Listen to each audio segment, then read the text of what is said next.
Let's take a look at what it takes to replace the fan clutch on this 03 Ford truck with a 6-liter Powerstroke diesel engine. Now, yes, it looks quite convoluted in here, not a lot of room. We're going to go ahead and remove this inner shroud. I've already removed the clips, so that's kind of out of the way. I'm going to go ahead and go underneath the truck. There's a drain valve on the radiator itself. I'm going to drain the coolant down. Going to remove the upper radiator hose, also the overflow of the hose going to the day-gas bottle. Then there's 2 bolts holding this upper shroud piece in place. We're going to get that out of the way. That's really going to open things up. And we're also going to, at the same time, remove our electrical connector for this fan clutch here.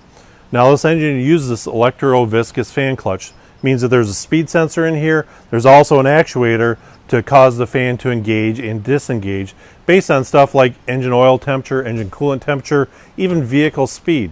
If the vehicle is going 70 miles an hour down the expressway, the fan certainly doesn't typically have to be turned on. And so it's going to monitor all that stuff and turn the fan on and off. So let's get started. I'm going to start removing the parts here and get down to the actual fan clutch. Okay, now you can see we've got the shroud assembly up out of here. We've made a little bit of room here and unplugged the electrical connector for the fan. And we're kind of got that out of the housing here. It's very important when we put our new one in, we want to lock that in place. Otherwise, those wires could get tangled up in our fan. Now I'm going to take a hub holding tool and a wrench to get on the fan clutch itself. I'm going to hold the pulley in place and spin this off of there. Now we're going to do that by coming in from the side here. It's very difficult to show on camera, but that's the way we're going to approach it.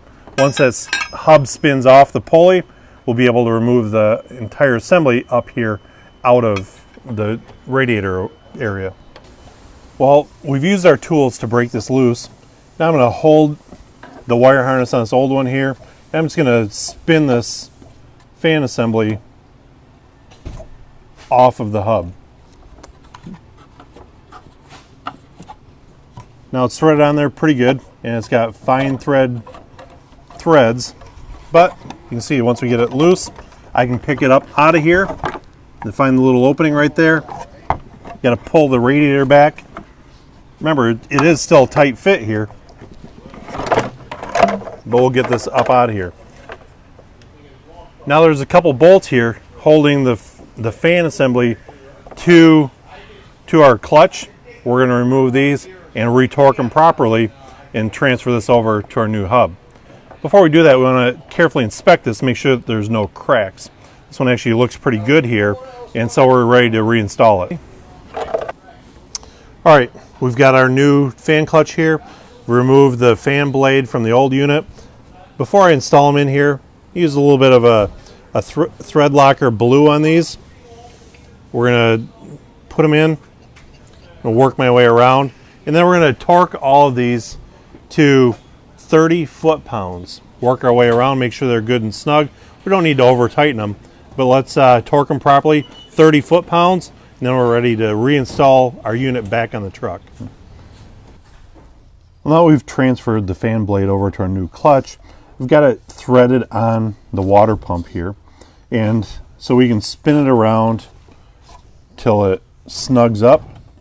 Make sure it continues to spin nice and freely. If you have to fight it, well, it's probably a sign that we've got messed up threads on the water pump or on the fan clutch itself. So it's a good idea to inspect them before we even get to this point. But as you can see, it's spinning quite freely right now.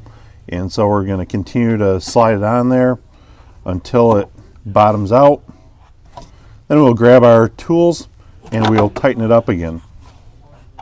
Now this particular fan is just good old-fashioned righty-tighty, lefty-loosey.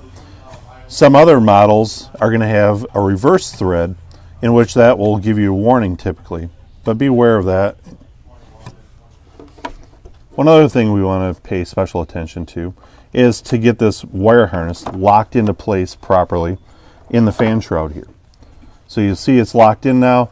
Now I'm not so concerned about those wires rubbing on the fan once we get this all assembled and back together. We're going to make our electrical connection, finish assembling the shroud here, hook the hoses up, put our air cleaner back in place, bleed the cooling system properly, clear any trouble codes that may have been set, and retest the system, make sure our cooling fan is operating properly. But there's some of the installation tips on this thing. Make sure the threads are good and clean. Make sure that you connect this again. And while you're in there, might not be a bad time to replace the water pump, belt tensioner, belt, some of those other associated components there. Hopefully now you understand what's involved with replacing the fan clutch on a 6-liter Powerstroke engine.